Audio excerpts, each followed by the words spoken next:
Hey guys, welcome to another installment of Hannah Reacts. If you're not sure about what I'm going to be doing, let me explain.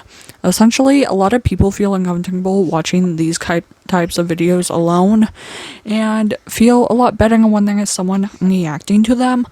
I might talk, I might not talk. I don't know what this case is about. As you can see by the title, it just says the most twisted case you've ever heard. Documentary by EWU Crime Storytime. I watch a lot of their videos as well as their secondary channel that does interrogation videos. So I'm going to pull up the screen. We're gonna get started, and I do show little clips of ads, but I skip them so you don't get ads because I'm not a monetized channel. So I hope you enjoy. Give me a second and then we'll get into it. Montgomery County Sheriff's Office. You call 911? Okay, listen, I've just been told that there has been a murder. 911, where's your emergency? We need an ambulance. I went in to turn the living room light on. I can see blood. Ma'am, I don't know. I didn't touch him, but it don't appear that he's breathing. She called herself the Brunette Bomber and fantasized about the day she'd go out in a blaze of glory. I had stabbed him at least 3 or 4 times. I meant to kill all 3 of them. I'll hurt somebody if I'm with other people. I'll keep going. When Sean Ball entered the picture, it was only a matter of time before she had him under her thumb, and the friendship was a recipe for disaster. He soon became the willing accomplice she'd been looking to find. However, Sean had no idea what he'd gotten himself into, as the murderous rampage carried out by the selfie killer would prove much more devastating than he'd ever anticipated. Her plan was she wanted to do like a true mass murder spree. What woke you up? Her. It was The truth is, you're not the same person that you were back then. I guess that's true. It was Saturday, April 4th, 2015, and Marlena Light joined her daughter Amanda Taylor and Amanda's friend Sean Ball on a trip to Walmart. They were on a mission to buy Easter basket fillers for Amanda's 2 young children, as Easter was the following day. But everything took an unexpectedly violent turn later that afternoon. Amanda's mother, Marlena, received an alarming call from a restricted phone number that same night. On the other end was Amanda. Yeah, I'm going to say I got the phone call around 9 or 10. She said, "Mom, I love you, and I appreciate everything you've done, and you've always been a good mother, and I'm sorry for everything that I ever did and all the lies I ever said. And I had to do something bad, Mom, and I don't want to tell you because I don't want you to yell at me." I said, "What did you do?" I said, "Are you hurt?" I said, "Just tell me, I can help you." Marlena couldn't make any sense of the situation, but it was clear that something terrible had occurred. She pleaded with her daughter to come home, back to Christiansburg, Virginia, but Amanda refused to do so, and stated that she and Sean were en route to Pittsburgh, Pennsylvania. It was no secret that Amanda had been headed on a downward spiral, and it all began with a traumatic event that had taken place nearly 8 months earlier, back in late August of 2014. Amanda's estranged husband, Rex Taylor, had allegedly been battling depression and prescription substance abuse for several years. He put an abrupt end to all of it the day he took his own life. Upon Rex's untimely death, Amanda fell into a deep depression of her own. Along with it came an intense level of rage, and all of that bottled-up anger would be unleashed on one unwitting individual, at least initially. It wasn't as if the tragedy marked the onset of Amanda's issues, however. She had a checkered past, and Mariah Roebuck, whom we'll soon hear from, substantiated that. She'd become friends with Amanda when they were around the age of 12, and the two had gotten into quite a bit of trouble in the years that followed. According to records from the Montgomery County Sheriff's Office located in Virginia, it was back in October 2005 when Amanda and Mariah jumped into a car and ran away from home. Both 14-year-olds were charged with unauthorized use of a vehicle. In the midst of Amanda's indiscretions during her 9th grade year, she met Rex Taylor, who was 2 years her senior, and they began dating. In early April of 2006, Amanda was charged with disorderly conduct as a result of some alarming behavior that took place at her high school. She allegedly screamed, "This place, I hate this fucking place, I hate you people, I'll kill all of you." The incident definitely went beyond the threshold of standard teenage dramatics. Amanda became pregnant with the first of 2 children she and Rex had around this time, and her high school career came to a premature end. But the birth of their son didn't seem to slow her down much when it came to engaging in criminal behavior. The years leading up to Rex's death were riddled with more run-ins with the law for Amanda, including another attempt to run away that involved the theft of a vehicle, a conviction of underage possession of alcohol, multiple domestic altercations, and a drug conviction relating to methamphetamine. Then there was the issue of Amanda and Rex's rocky relationship that had been marred by alleged infidelity, among other obstacles. Finally, in April of 2014, the two went their separate ways, reportedly as a result of Rex's prescription substance abuse. He returned to the home shared by his father, Charles Taylor, and grandfather, Alan Taylor. 4 months later, his lifeless body was discovered in a shed on the property. So began Amanda's downward spiral that culminated in absolute tragedy. Her next crime was so gruesome, so shocking, that it was beyond words. But there was much more to the whole disastrous situation than initially met the eye. Elements of evil had been carefully hidden under the guise of revenge. And though the old adage advises us not to speak ill of the dead, dirty secrets like Rex's weren't meant to be kept. The appalling truths were about to make their way to the surface. Half-zip sweatshirt on big sale. Only for $1.49 you can get one. Extended sizes are... You see, Amanda had developed a deep desire to kill. And according to Mariah, the inspiration behind it was none other than Amanda's late husband, Rex. She wanted to do Rex justice and make Rex proud. Rex had a profound fascination with serial killers. He brought that on her. He really did bring that on her. In actuality, his interest went far beyond fascination. He had connections with serial killers that unquestionably crossed the line. One particularly unnerving example was a long-distance friendship Rex had struck up with an imprisoned serial killer by the name of Paul Runge. The two wrote back and forth, and Rex went so far as to change his name on a social media account to Rex Runge. According to Amanda's friend Mariah, Runge sent Amanda $1,000 after Rex's death. In addition to the inappropriate relationships with convicted murderers, there was another alleged unspeakable act. Like Rex's obsession, Amanda's was further evidenced by some appalling revelations. Past social media posts under her account where she took on the nickname Brunette Bomber glorified mass murderers and their violent attacks, including Timothy McVeigh, known as the Oklahoma City Bomber, and Dylan Klebold and Eric Harris, the perpetrators of the Columbine High School massacre. It didn't end there, though.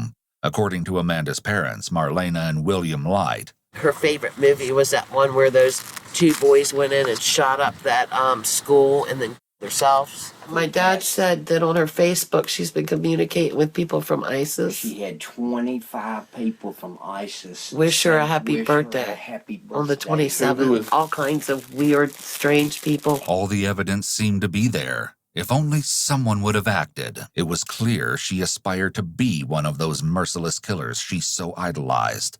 Of course, it would start with what she depicted as revenge, but it would head in a direction even more sinister. She couldn't do it all herself, however. She needed a willing accomplice, and that was where Sean Ball came in. Though it's clear that his feelings for Amanda definitely didn't mirror those which she had for him, according to Mariah. I really think he was in love with her, and he would have done anything for her. She hated him. She did not like him at all. She was only nice to him because, he lives here. He was here all the time. He was our friend. He was always nice to him. In the car, he could take her wherever she wanted. She told me so many times she did not like him at all. I can get him to do whatever I want. I can control him like he's a dog. It was as if there was some sort of toxic bond that held the two together. The catalyst that seems to have put the horrendous plan into action began with the events of one night, just 1 week before the grisly spree would get underway. It was March 27, 2015, and Mariah and her husband Johnny Roebuck were celebrating Amanda's 24th birthday. We took her on her birthday to get her mind off of everything. Try to let her have fun, and everything was going good. And until she wanted to go see Rex. And it's always a bad idea. She always just acts ridiculous every single time. She had a really, really big knife in her purse. She was at his grave, she had the knife out, and she was gonna, I don't know, she was gonna slit her throat. Along with Amanda, Mariah, and Johnny that night was Sean, who had gifted Amanda that very knife for her birthday. As it would turn out, this was a poor choice on Sean's part. He had to physically put her in Sean's Jeep. He had her by her arms, Sean had her by her legs. They had to put her in the Jeep, take her to her mom. William Light, Amanda's stepfather, also bore witness to a portion of the mayhem that occurred that night. 2:30 in the morning, there's a knock at the door. She's out there fighting this Sean and Mariah's husband. And she's got a knife saying it was her birthday and it was Rex's birthday too. And she said it was their day and she was going to be with him. Well, she broke and ran. And the police caught her somewhere on down Radford Street. Well, they took her to St. Albans. Amanda was taken to Carillion Clinic at St. Albans Hospital, located in Christiansburg, Virginia, an inpatient psychiatric and substance abuse treatment center. Well, 3 or 4 days in St. Albans, we told them that she said that she was going to kill her children. They released her. Apparently, Amanda had made the very same disturbing statement to Mariah. How many kids did Amanda have? 2. 2 and 7? Yeah. And any time that she's ever said anything about, killing them or anything, she says she just wants them to be with Rex. She's not killing them because she hates them or anything like that. In her mind, she thinks that they can just go and that everything will be okay. Clearly, Amanda needed extensive help, well beyond what she had received at the treatment center in the few days she spent there. She was supposed to stay there until Friday. She checked out on a Wednesday. So April 1st, she wanted to come here. And Sean, he was our roommate. He was living in our basement. And I told him that she can't come here. I don't feel like it's safe. Well, I wouldn't let her come back here. But I got social services up here, got paperwork that she couldn't take them children out of here. Amanda had worn out her welcome at the homes of both her parents and her closest friend. She'd run out of options. That was when her wannabe knight in shining armor, Sean, came to her rescue. I was texting them both. I was calling them both. I was like, how could you guys do this to us? I knew Sean wasn't going to come back here. Our rent was due. He has the rent money from his mom, and he's like, I'm going to come get this to you, and I'm leaving to Asheville. I have plans. I was like, what are your plans? I was like, is Amanda going to convince you to go do something stupid? And he was like, no, I'm just going to Asheville. Did he ever bring you rent money? No. Maybe Sean truly believed that was where they were headed. Of course, he had no way of really knowing the extent of the horror the future had in store for him. The motel. They went to a motel after they left here. A receipt confirms that Sean had purchased a room for himself and Amanda at the local Super 8 motel. They checked in on April 2nd, then checked out the following day, Friday, April 3rd. That afternoon, Amanda and Sean stopped by his mother and stepfather's home to grab some clothing he'd been storing there before heading to Asheville. It was then that Sean's mother, Becky, met Amanda for the first time. He was real happy that day. It was real good. It was Friday, between 2:30 and 3, him and her. She was really nice. She didn't get out of the car or anything. How long has he been with her? I don't know. See, I just met her. Later that evening, after Amanda and Sean had come and gone, Sean's stepfather made an ominous discovery.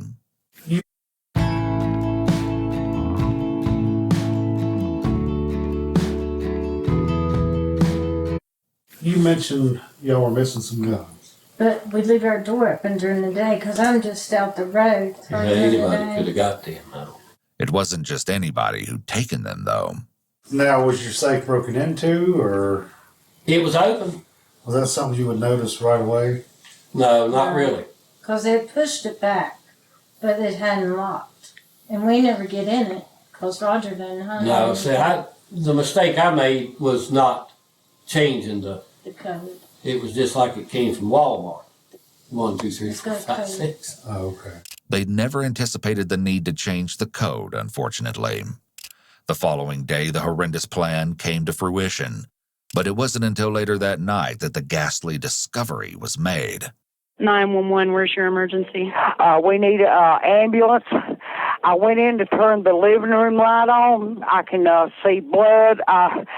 Ma'am, I don't know. I didn't touch him, but it don't appear that he's breathing. Around the same time the 911 call was made, Amanda placed that upsetting call to her mother, Marlena. She said, Mom, I love you, and I appreciate everything you've done, and you've always been a good mother, and I'm sorry for everything that I ever did and all the lies I ever said, and I had to do something bad, Mom. Then the following day, Easter Sunday around noon, Amanda's mother-in-law received a distressing call. Though it came from a restricted source, Melissa Taylor knew right away that it was her daughter-in-law Amanda on the other end. She said she just couldn't stop stabbing him. I said, please stop. I said, please stop. You got them babies to think about. And she said she'd never get to see the babies again and that she wasn't going out of this world alive. I said, please don't hurt nobody else. She said she wasn't going to hurt nobody else. And that if the law goes to apprehend her, she would shoot. They're not going to take her alive. No one could have ever predicted the identity of the victim Amanda had targeted. The revelation would come as a complete and total shock. By this time, a manhunt was well underway for both Amanda and... How much do you want to bet it's actually Sean? That's all I'm saying. That's all I'm saying. Sean. Then a haunting post appeared under one of Amanda's social media accounts. Today when she called, she said, Mom, Sean was off. He couldn't handle it, so I'm by myself now. But this wasn't the whole truth. Not at all, as it would turn out. That evening, pings from cell phone towers were used to locate Amanda's whereabouts. Members of the North Carolina State Highway Patrol observed Sean's white Jeep heading east on I-40 near Asheville. When they attempted to pull her over, however, she fled. She wasn't going down without a fight. Law enforcement braced themselves. They knew she was armed and extremely dangerous. This reality was only further reinforced by yet another sobering social media post that had surfaced that day. It read, "All right, it's about that time. I'm going to find my husband in hell and finally be at peace." Turning herself in was obviously not part of her plan. After a 2-mile chase, spike strips were strategically placed in Amanda's path. Finally, all of the devastation and chaos came to an end when Amanda was taken into custody around 8 o'clock that night, miraculously without further incident. A few hours later, a Montgomery County Sheriff's Office investigator and an FBI special agent sat down with Amanda. In the interrogation room now, Amanda is about to receive her Miranda warnings. You're about to catch a glimpse into the mind of a demented killer like no other you've seen before. The majority of the following footage has never been seen before. You have the right to remain silent. Anything you say can be used against you in court. Amanda agrees to speak with the investigators, and surprisingly enough, she's poised to reveal every last twisted detail. Amanda begins her account of how she and Sean built their makeshift arsenal. It's no surprise that it began at the home of Sean's parents. So Friday morning, I'm pretty sure it was Friday morning, we went and we reset the code, and he got out the 2 handguns and That long gun? whatever, the hunting rifle, the big one that was in the back. Right off the bat, Amanda displays some grooming behaviors. People typically do this when they want to be liked or seeking approval. Additionally, she's got some anchor point movements going on, which show that despite talking calmly, she's likely feeling anxious. Sean placed the firearms in his Jeep, And that marked the very point when talk had transitioned to action, and everything was officially put in motion. The first visit that Saturday to the humble home of Charlie Taylor in Ellett, just a few miles from Christiansburg, had occurred that morning. Charlie had supplied his daughter-in-law Amanda with some money to cover the cost of Easter basket surprises for his 2 young grandchildren. The second visit, however, would prove nothing like the first, and it quickly took a horrible turn for the worse. How did it start? I mean, how did the assault on Charlie or the attack on Charlie, how did it start? I know it's like a really pathetic excuse, but I really just got really angry to where I blacked out. And that's what I told him at the hospital that I needed help with, because when I get nervous or angry, I just act on impulse, I can't help it.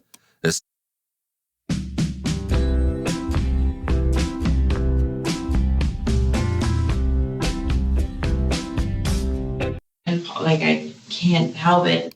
As soon as she's confronted, Amanda begins rubbing and touching her face, a self-soothing technique. As well, her hands emphasize when she says act on impulse, but just before she says it.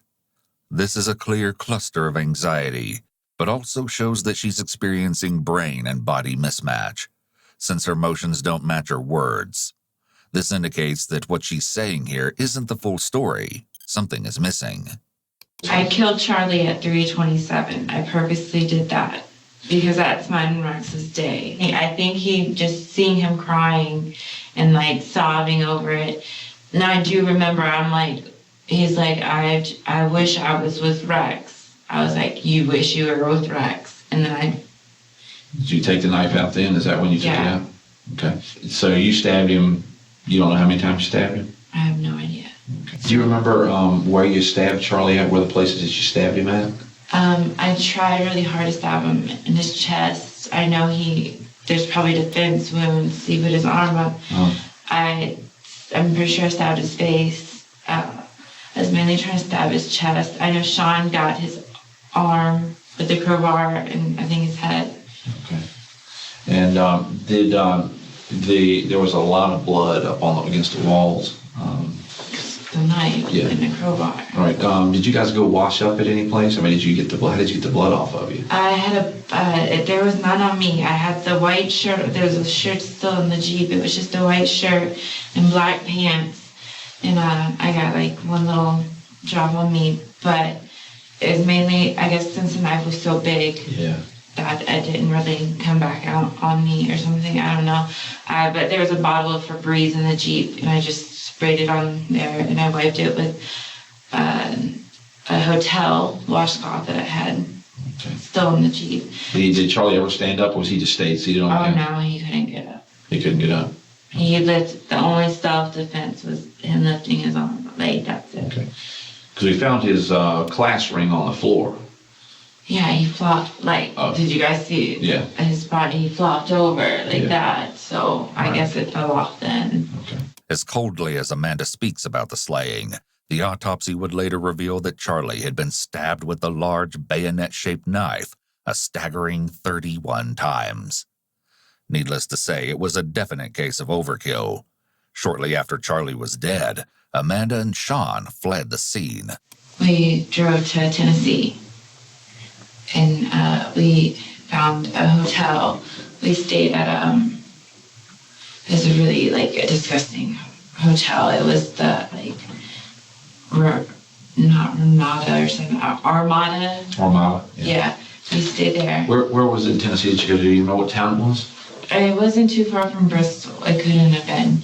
And we stayed the night there. And we took all the guns and ammo and everything up to the room in case something was going to happen. However, nothing happened, and once again, they were off. But the reality of the dire situation was starting to sink in. According to Amanda, they had arrived at a crossroads, and it was then that Amanda presented Sean with 2 options. The way she saw things in her demented mind, at least. We didn't have a place to drive, and then eventually... Amanda's hands are palm up as she retells her story. a position that can mean she's lacking confidence in what she's saying and is asking to be believed.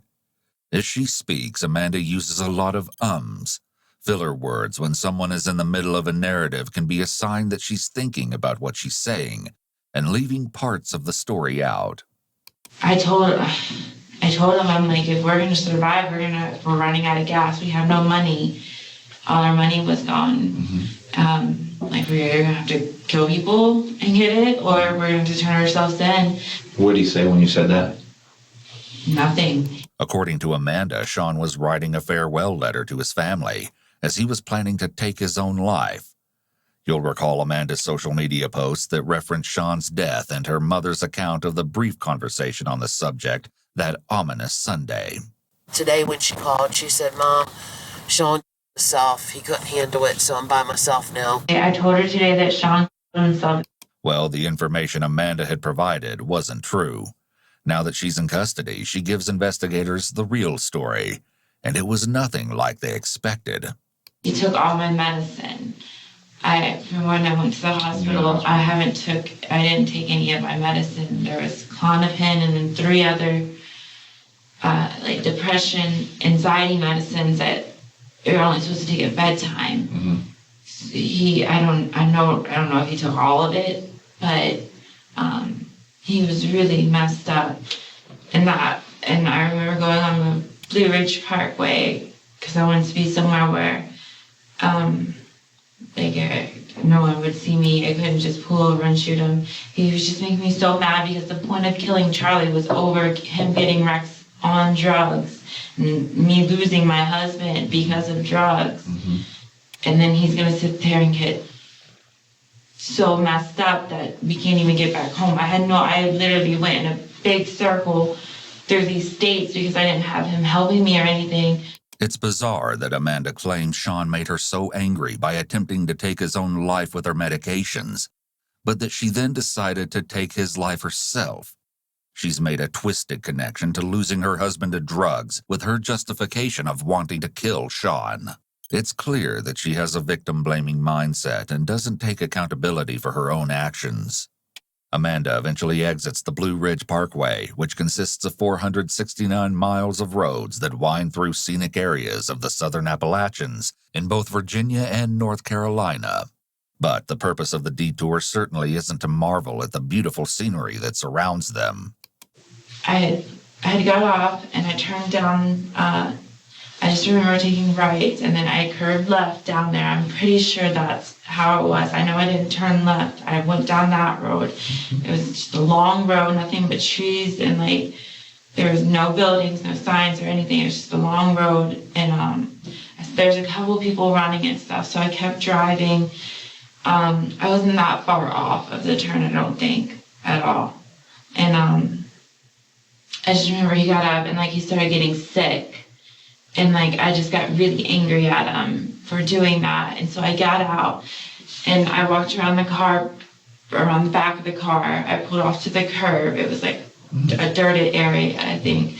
And I remember seeing a girl, she was jogging in front of us. I shot that way.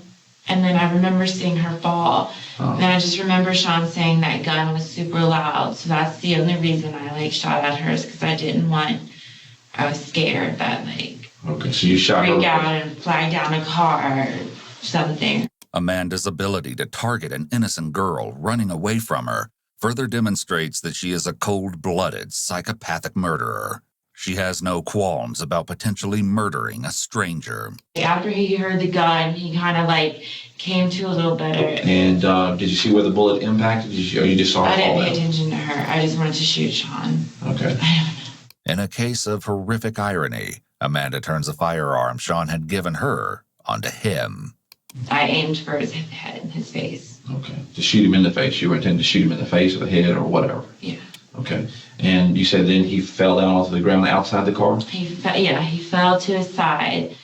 And I just remember hearing gurgles and stuff and weird noises. So I'm okay, he's dying because that's what happened to Charlie. Charlie made those noises before he died. Do you know how close you were to him? I mean, did you have your hands on him when you fired or? At Sean? Yeah, Sean. Our distance. Oh, this close? Yeah. Okay. I meant to kill all 3 of them. Okay. She shows absolutely no emotion that she may have ended someone's life just because they were in the wrong place at the wrong time. Her complete lack of empathy for this random person jogging who had nothing to do with her whatsoever is really telling as to the depths of Amanda's sickness. Law enforcement was unable to locate the jogger. Perhaps Amanda hadn't actually hit her and she managed to escape the area unscathed. But as for Sean, the situation was much more harrowing. It seems that's where his life ended. However, things aren't always as they seem. Did you find out if he died? Did Sean die? He is in a medically induced coma right now. So he'll probably survive. That's way too early to tell if he will or not. But if he does survive, he had a big part in this too. Amanda feigns her concern for Sean's condition. Of course, it's clear that the real reason for her concern is that she wants Sean to take the fall as well. To Amanda's chagrin, not only did Sean survive the shooting, he recovered and later provided investigators with his version of what led to the end of Charlie's life. You're Sean Ball, is that correct? Yes, sir. Okay, today is May the 12th, which is Tuesday, 2015. Okay. Again, my name is Captain Robert Neal with the Montgomery County Sheriff's Office, and this is Investigator Don Link. Yes. And he's also with the Montgomery County Sheriff's Office. And we want to talk to you about the events that occurred back a few weeks back. At Domino's, you can get more than just amazing, delicious pizza. There's also lava cakes, bread bites, and more. Sean is advised of his rights and agrees to proceed with an interview. The investigators attempt to gain an understanding of the strange dynamic that is Sean and Amanda's relationship, or at least what Sean believed it to be. What was your relationship with her? I don't know, I always felt bad for her, and I really liked her a lot. I really felt like she and I kind of loved each other. She might have actually been pregnant too, so I kind of felt in the protector role of her. Sean assumed he was the father of the child, had Amanda truly been pregnant. I got so obsessed with her and just wanted to be there for her all the time was because everything she said was like something I've always wanted to hear from somebody. Like, I've never felt good enough for anyone. She just made me feel important.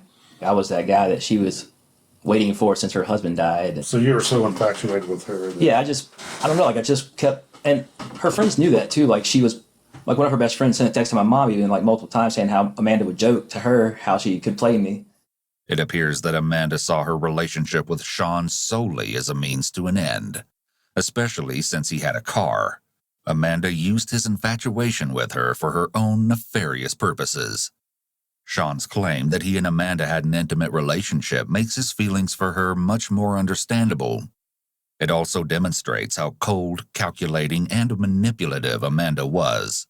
Consistent with his feelings of obsession toward Amanda, it seems Sean was content to follow Amanda's wishes, no matter how depraved. Sean tells investigators about when he and Amanda arrived at Charlie Taylor's house somewhere around 3 o'clock that fateful Saturday afternoon. We sat there and talked for, 20, 30 minutes, and he starts getting emotional, so I get up, because I was sitting on the couch together smoking cigarettes, he and I were. She doesn't smoke. But then she plops on the couch next to him. Then it's as if a switch is flipped. Amanda's demeanor drastically changes. And like I said, that's when the actual incident happened. And that's when she started stabbing him. Yeah. Sean minimizes things here by calling it an incident rather than a violent murder.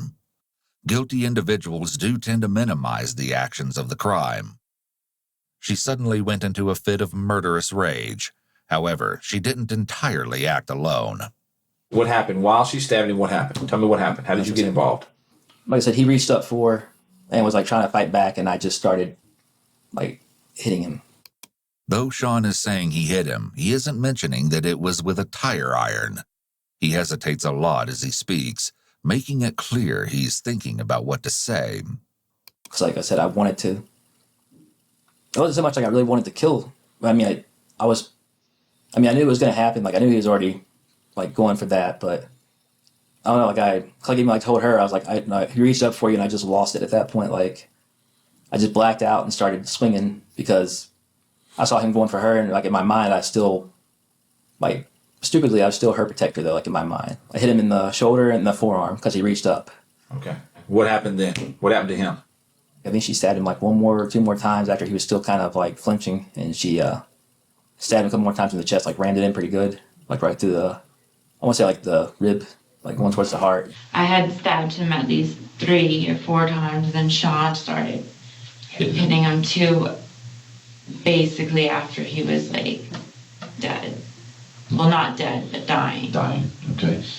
In addition to the 31 stab wounds Charlie had sustained, he'd suffered 5 to 6 blows by the tire iron at Sean's hands.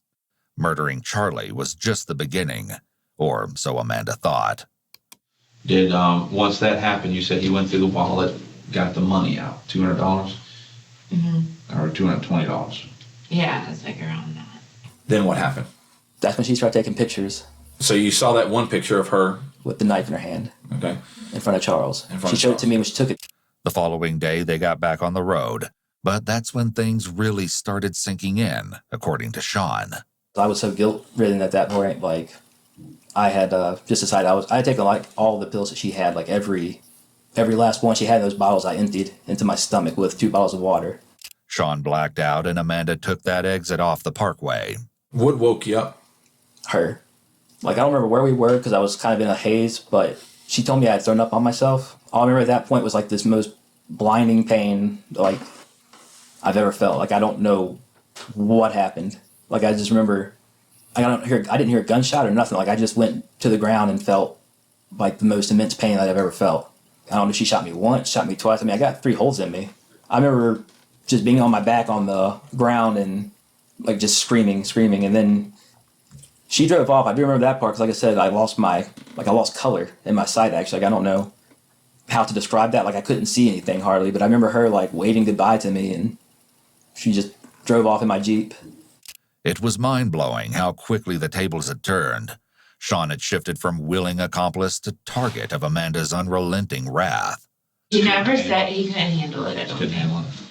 But before that, like, the past few weeks, all he talked about is how he was a Marine and he loved killing and he just wanted to go on a spree killing and how he wants to be the real life natural born killers and all that. Like, I'm like into movies and I'm into that stuff. I never really thought I would do something like that. I think he just he couldn't do it.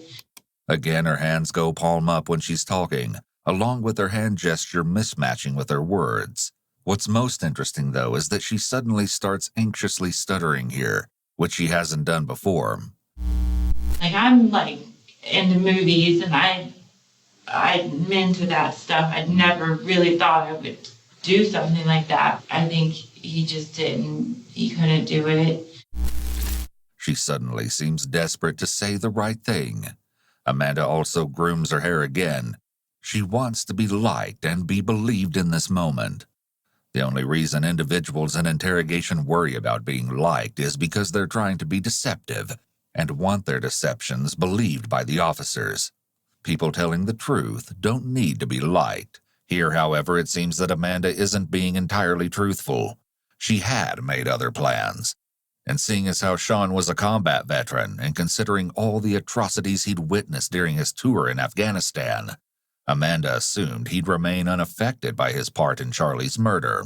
You said he told you he was in the military? Yeah, he said he was a Marine. Okay. Is that true? Sean's stepfather weighed in on this particular matter during a police interview. He was infatuated with the military. He wanted to go to the military, but he never did graduate from high school. So he couldn't get in. His friends sent him And stuff. it might have been good if he had got in. Is that true? No. He never went to Afghanistan. No. Are you kidding me? No, he was never in the military. He went to jail for a few years, but not in the military. Never been in the military. In 2010, Sean was charged with 24 counts of felony burglary. He received a 3-year prison sentence as part of a plea deal.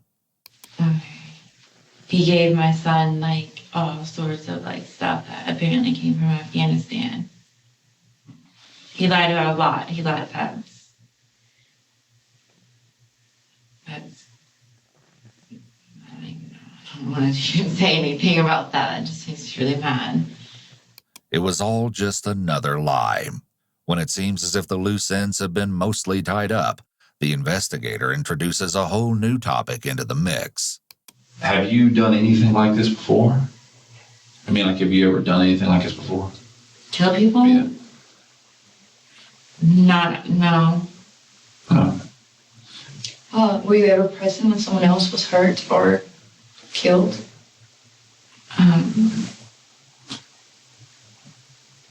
What she's asking is about, you know what she's asking? Yeah.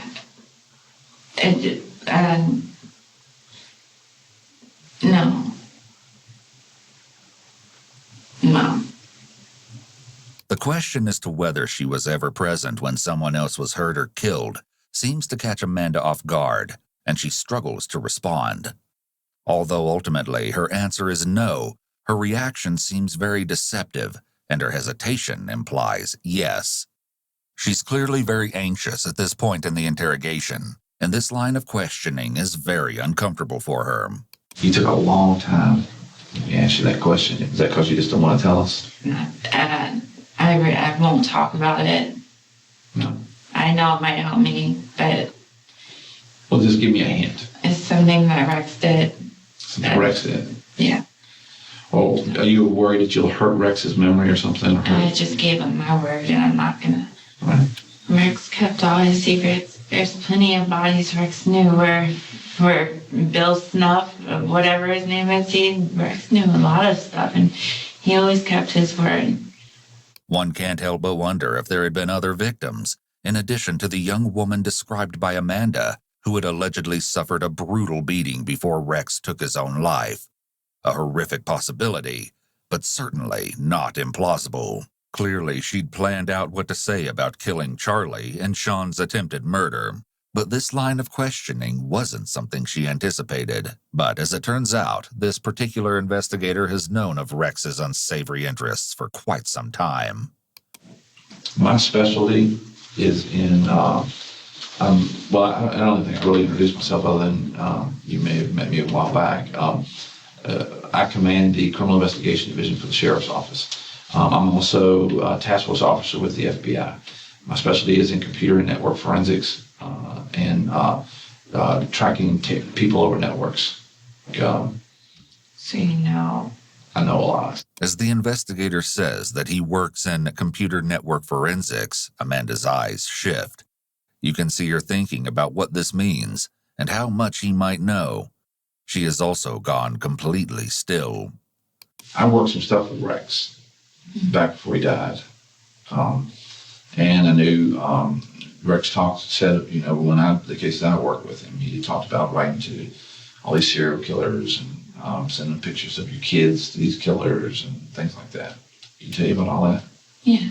Okay, so you knew about all those things. Though her hands disappear under the table, you can still see them moving, and she's engaging in some self-soothing behaviors. And Rex didn't really hide a lot of the stuff that he did. I mean, as far as, you know, what he told a lot of people about that stuff.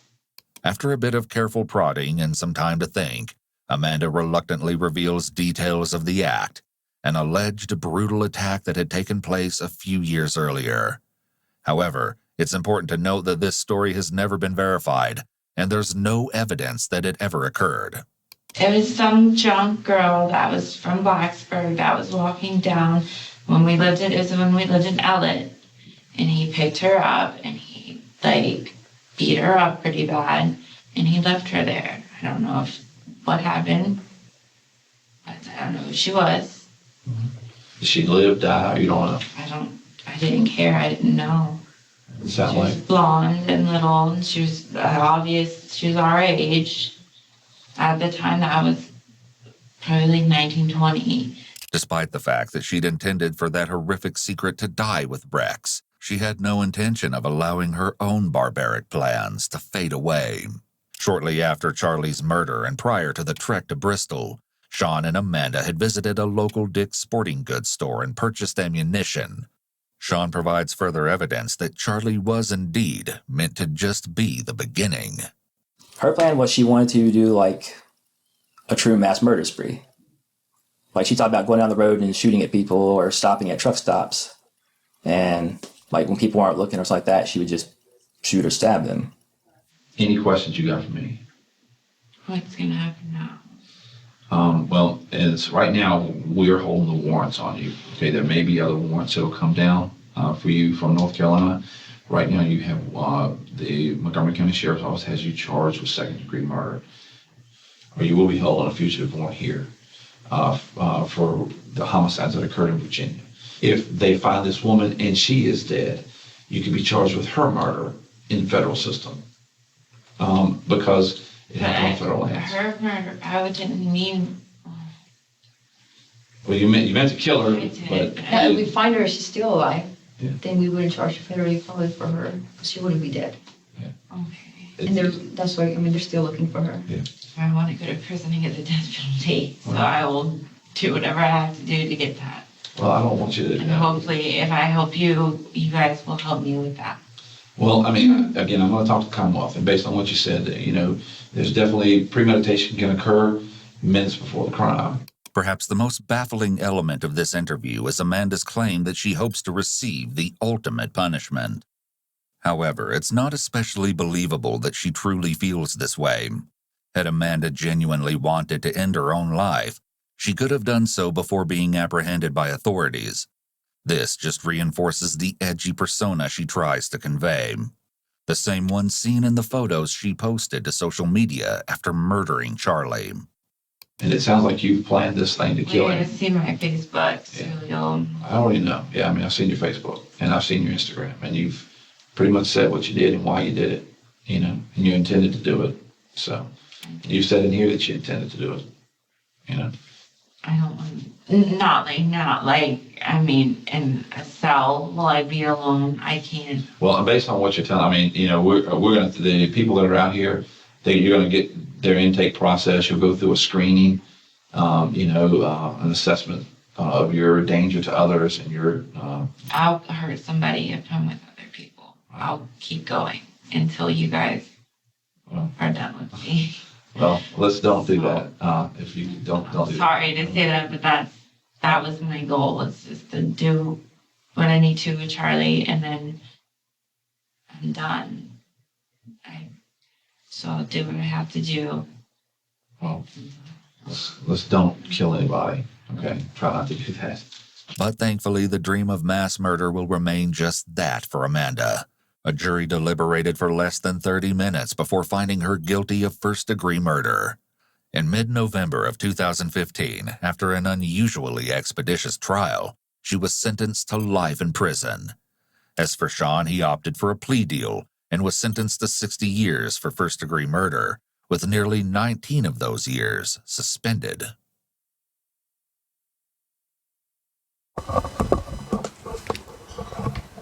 How are we feeling after that? I feel like I don't know, if you guys know about the, Scream Killings case, they were so quirky, and they wanted to be just like Dylan, and what's the other Columbine shooting's name? Dylan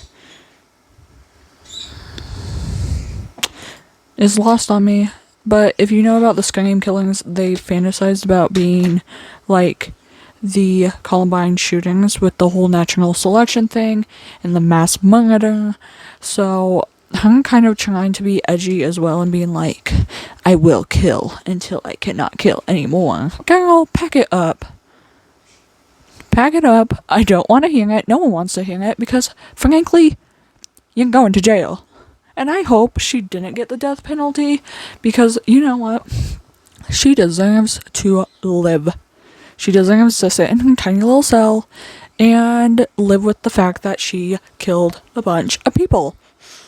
With that being said, I'm gonna let you go. See you guys later.